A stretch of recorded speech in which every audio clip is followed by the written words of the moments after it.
Hello students of class 7th. Good morning. Today we will learn chapter 3rd in science, animal fibers. We have learned some topics about this chapter. Now today we will learn about processing of wool. जो वूल है, ऊन प्राप्त होते हैं, उसके लिए कौन कौन सी विधियां अपनाई जाती है। तो इसमें हम जैसे जानते हैं, पहले हमने पढ़ा था कि ऊन देने वाले जो एनिमल्स हैं वो कौन हैं। तो हमने पढ़ा था भेड़, बकरी, याक, ऊंट। इसके भी अलग अलग क्वालिटी होते हैं। तो जिसमें हमने पढ़ा था कि अच्छी क्वालिटी के जो ऊन होते हैं वो जम्मू कश्मीर, उत्तराखंड और हिमाचल प्रदेश में जो भेड़ बकरियां ये पाई जाती है उनसे हमें प्राप्त होता है। आज हम पढ़ रहे हैं कि जो ऊन है ये कैसे तैयार किया जाता है। तो सबसे पहले हम देखते हैं कि जो भेड़ बकरी या कैमल जो भी पाला जाएगा तो उसके लिए उसकी क्वालिटी अच्छी होनी चाहिए। जो ऊन हम प्राप्त करेंगे वो क्वालिटी अच्छी होनी चाहिए। इसके लिए हमें क्या करना होगा कि सबसे पहले जो भेड़ों का या बकरियों का या ऊँटों का इनका जो है पालन किया जाता है, यानी इसको हम घर के अंदर या मान लीजिए जो पालने वाला व्यक्ति होता है वो इसको अच्छे तरीके से इसका पालन पोषण करे। इसका अर्थ ये है कि इसको अच्छे भोजन मिलना चाहिए। प्लस ब्रीडिंग के द्वारा जो इसका अपने प्रजाति प्राप्त करनी है, गुड क्वालिटी देने वाले, तो उसके लिए आपको क्या करना होगा कि इसके ब्रीडिंग की जाती है। जैसे दो अच्छे किस्म के जो ऊन देने वाले भेड़ हैं, बकरियां हैं या ऊंट हैं या याक है, इनसे हमें ब्रीडिंग करवा करके और अच्छी प्रजाति के या अच्छे किस्म के ऊन देने वाले प्रजाति को तैयार किया जाता है। इस प्रोसेस को ब्रीडिंग कहते हैं। और जो इनका पालन पोषण किया जाता है उसको रियरिंग कहते हैं। तो पहला पॉइंट है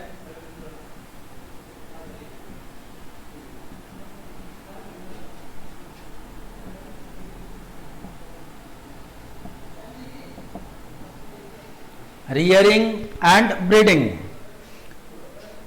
इसके अलावा हम देखते हैं जैसे भेड़ बकरी चराने वाले को आपने देखा होगा कहीं, तो ये जो भेड़ बकरियां होती है पहाड़ी एरिया में आसानी से पहाड़ों पर चढ़ जाती हैं। अब जैसे मान लीजिए खूब सर्दी के मौसम है, उस समय इनको चराने के लिए बाहर नहीं ले जाते हैं, तो क्या करते हैं घर में रखते हैं।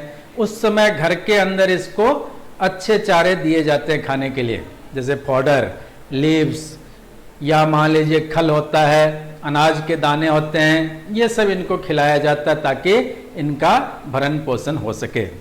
अब दूसरा नंबर आता है सीयरिंग।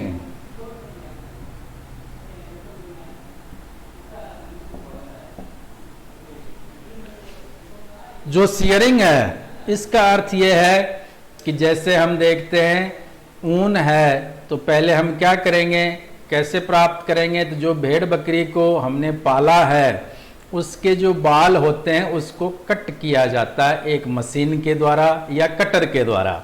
तो इस प्रोसेस को सीयरिंग कहा जाता है।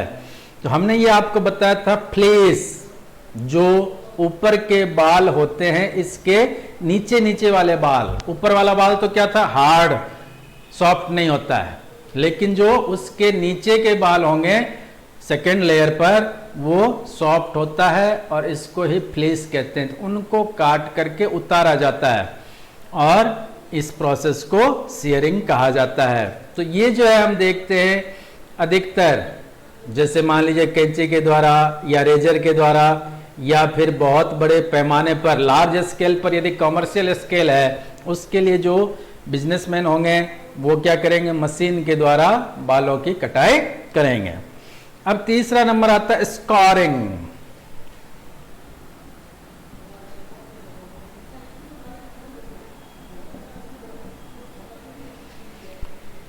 स्कोरिंग जो है ये इसका अर्थ होता है टेक्निकल वॉशिंग।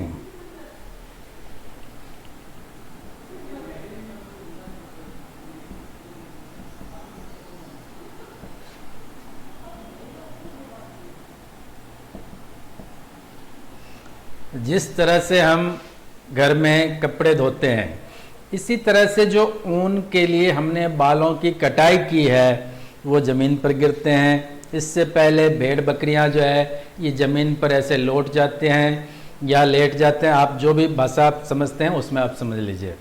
तो इसके कारण क्या होगा, इनके बालों के अंदर मिट्टी है या फिर डस्ट कह सकते हैं हम, या फिर जैसे मान लीजिए किसी घास फूस का चिपक जाना बालों के अंदर, इस सब को धो धुला करके अलग किया जाता है। इस प्रोसेस को स्कोरिंग कहते हैं।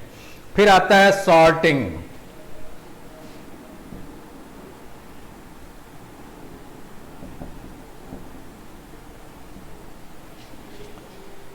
सॉर्टिंग जो है, तो हम जैसे देखते हैं चरखा चलाते हुए आपने यदि देखा होगा तो उसमें क्या होता है, जब हम सूत काटते हैं, स्पाइनिंग की जाती है, उस समय क्या होगा कि इसके अंदर उलझन आते हैं, यानी जो धागे हैं उलझ जाते हैं। तो इसी प्रकार से जो हमने ऊनों के लिए बालों को कलेक्ट किया है, साफ किया है, धो करके सुखाया है, अब उसमें हमें ये ढूंढना है कि उलझे हुए तो नहीं हैं, या साथ में ये देखना है कि क्या ये जो है एक दूसरे से इक्वल हैं, समानता लिए हुए हैं, यूनिफॉर्म में हैं या नहीं। यदि यूनिफॉर्म में नहीं है तो उनको यूनिफॉर्म में लाने के लिए जो प्रोसेस किया जाता है, इसी प्रोसेस को सॉर्टिंग कहते हैं।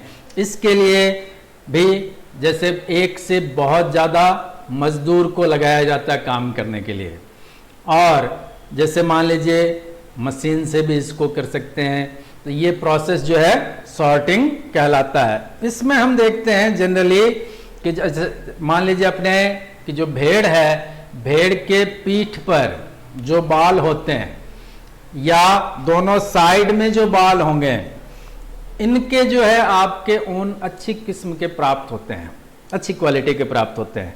लेकिन जैसे मान लीजिए पेट, तो पेट वाला जो ऊन होगा वो अच्छी क्वालिटी के नहीं मानते हैं। इसी तरह से जो पैर है, भेड़ बकरियों के जो टांग होते हैं, उसमें थाई पार्ट पर जो बाल पाया जाता है, इससे अच्छे क्वालिटी के ऊन को हम प्राप्त कर सकते हैं। लेकिन जैसे मान लीजिए कि अपने उसके नीचे, अपने थाई से नीचे चलते हैं, तब जो बाल की कटाई की जाती है, उससे जो ऊन बनाना चाहते हैं हम, उसकी क्वालिटी अच्छी नहीं होती है। तो इस प्रोसेस यानी सॉर्टिंग के द्वारा हम क्या करेंगे, जो ऊन हमने इस बालों को धोया था, धो करके अब इसको छांटना, अपने को अच्छी क्वालिटी प्राप्त करना है। अब हम देखते हैं कि अगला जो प्रोसेस आएगा वो आएगा ड्राइंग।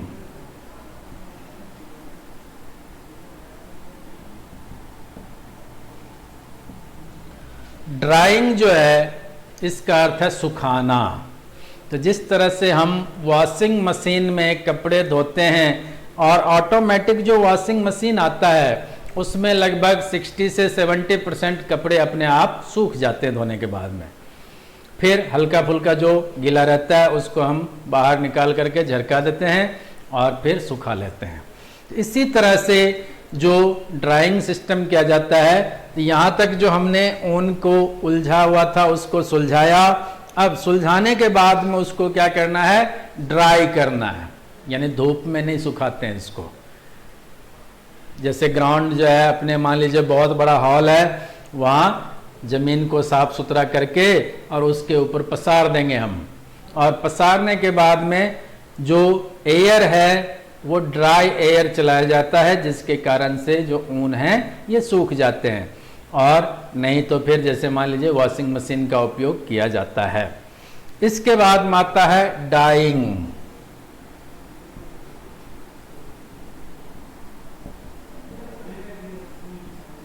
इसका अर्थ होता है रंगना। जैसे मान लीजिए भेड़ के आपने देखा होगा कि जो बाल होते हैं ज्यादातर ब्राउन कलर या मटिया रंग के होते हैं। अब कुछ भेड़ों को आपने देखा होगा व्हाइट कलर के होते हैं, कुछ जो है ब्लैक कलर के होते हैं, कुछ जो है बादामी रंग के होते हैं। लेकिन जैसे मान लीजिए हमें और भी दूसरे कलर के ऊन को प्राप्त करना है तो हम कैसे करेंगे? तो इसके लिए हम देखते हैं डाई किया जाता है। डाई का अर्थ हो गया कलर करना। तो इसके लिए हम क्या करेंगे, डिजायर्ड कलर जो भी हमें चाहिए वो इस यहां तक के जो प्रोसेस में आपने ड्राई करके ऊन को प्राप्त किया था, तो उसको आपको क्या करना है, जो भी रंग आप देना चाहते हैं उस रंग में इसको डुबाया जाता है और डुबा करके इसमें कलर हम प्राप्त कर सकते हैं। फिर आता है रोलिंग इनटू यार्न।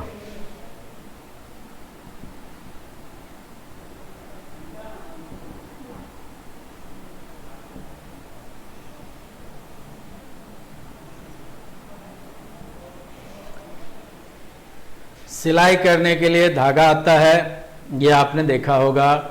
तो ये जो है एक गत्ते के सिलिंड्रिकल जो शेप होते हैं, पाइप नुमा रचना होती है, उस गत्ते के पाइप नुमा रचना पर धागा जो है इसको लपेटा हुआ रहता है।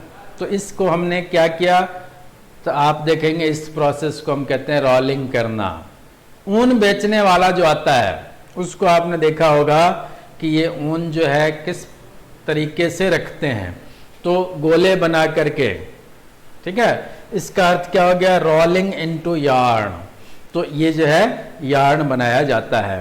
तो जो फ्लीस फाइबर है इसको सीधा किया और सीधा करके और फिर इसको रोल कर देते हैं और यार्न में बदल जाता है।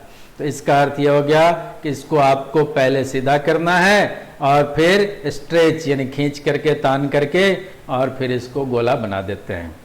अब जैसे मान लीजिए कि जो हमने अच्छी क्वालिटी के ऊन है इसको तो हमने लंबे धागे के रूप में प्राप्त कर लिया, लेकिन जो कुछ ऊन हमने अभी बताया था आपको कि पीठ के बाल, इससे हमें अच्छी क्वालिटी के ऊन प्राप्त होंगे, या साइड, पेट के दोनों साइड के जो बाल होते हैं इससे हमें अच्छी क्वालिटी के ऊन प्राप्त होते हैं। लेकिन जो पेट नीचे की तरफ होता है तो इस पर जो बाल होते हैं, या थाई के नीचे, पैर में थाई के नीचे के जो बाल होते हैं, इन चीज़ों को आप देखेंगे तो इनसे आपके अच्छी क्वालिटी के ऊन प्राप्त नहीं होते हैं। प्लस हमने क्या किया कि यहाँ पर जैसे सॉर्टिंग की, तो सॉर्टिंग करते टाइम में क्या किया, स्ट्रेनिंग की जाती है कि भाई सीधा जो है उसको उलझा हुआ था, उलझाने के बाद में उसको सुलझाना है। तो सुलझाने के लिए हमने क्या किया, जैसे छटनी की, एक जैसे जो चीज़ है उसको एक तरफ कर लिया। तो छटनी करने के बाद जो खराब चीज़ बच जाते हैं उससे वापस क्या करेंगे, उसको वेस्ट नहीं फेंकते हम, यानी अनुपयोगी नहीं माना जाएगा, उसको भी हम उपयोग में ले सकते हैं। तो मशीन से क्या करते हैं, कपड़े वगैरह की बुनाई कर लेते हैं, तो उन्हीं कपड़े तैयार हो जाता है। तो इस तरह से आज का जो हमारा टॉपिक था उसमें यह आया कि किस तरह से ऊन हम प्राप्त कर सकते हैं। तो सबसे पहला नंबर रियरिंग एंड ब्रीडिंग, इसका अर्थ होता है भेड़ बकरियों के एक तो अच्छी प्रजाति तैयार करना, दूसरा उसको अच्छे ढंग से पालन पोषण करना। फिर दूसरा नंबर आया सियरिंग, जिसका अर्थ होता है बालों की कटाई करना। तो हमने ये बताया था आपको फ्लीस तैयार करने अपने को। फ्लीस जो है ये किस रूप में आएंगे, तो जैसे हमने बताया ऊपर वाला जो बाल होता है ये हार्ड होते हैं, उसको हटा करके और उसके नीचे के जो बाल होंगे ना सेकेंड लेयर पर, वो फ्लीस कहलाएगा। उसकी कटाई करके हम अलग कर लेते हैं। फिर आता है स्कोरिंग। स्कोरिंग का अर्थ हो गया वॉशिंग करना। तो इसके लिए अलग अलग प्रोसेस होते हैं और उस प्रोसेस के द्वारा हम वॉश कर लेते हैं। फिर आता है सॉर्टिंग।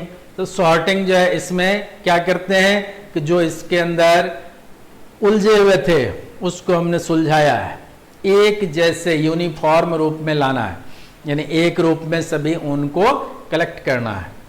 और ड्राइंग, जो यहाँ तक हमने ऊन प्राप्त किए हैं अब उसको हमें सुखाना है, लेकिन धूप में नहीं सुखाया जाएगा।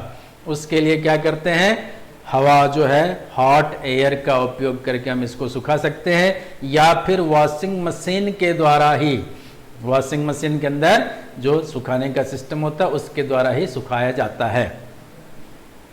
फिर आता है डाइंग। तो डाई करना इसका अर्थ हो गया रंगना, इसको हम कहते हैं रंजक। डाई मीन्स क्या होता है? रंजक। तो रंजक जो है इसका अर्थ हो गया रंगना। तो जो भी कलर हम ऊन का प्राप्त करना चाहते हैं उस कलर में यहाँ तक जो सुलझे हुए सुखाए हुए ऊन हैं उसको हम इस रंग में डुबा देंगे और अपने को डिजायर्ड कलर वाला ऊन प्राप्त हो जाएगा। अब जब ये प्रोसेस कंप्लीट हो जाएगा तो लास्ट का प्रोसेस आता है कि इसको धागे को किस तरह से गोला बना करके यानी रोल कर देना। ठीक है, तो ये जो है लास्ट प्रोसेस है और इन्हीं 7 प्रोसेस के द्वारा हमें जो है ऊन की प्राप्ति होती है। Okay, thank you. अब इसमें आप देख सकते हैं कि आप चाहे तो इसको आप अच्छी तरीके से फर्स्ट लेटर को देख करके और फॉर्मूला बनाएं। जैसे देखिए R S S S फिर D D R, R S S S D D R, ये शॉर्ट फॉर्म बन गया।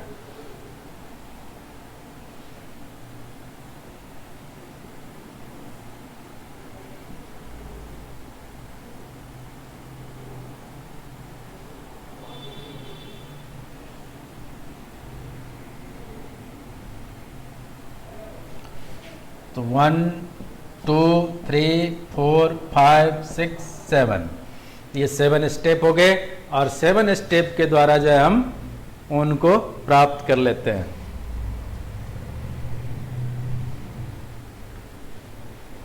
ये हमारा आज का टॉपिक था जो कि कंप्लीट होता है।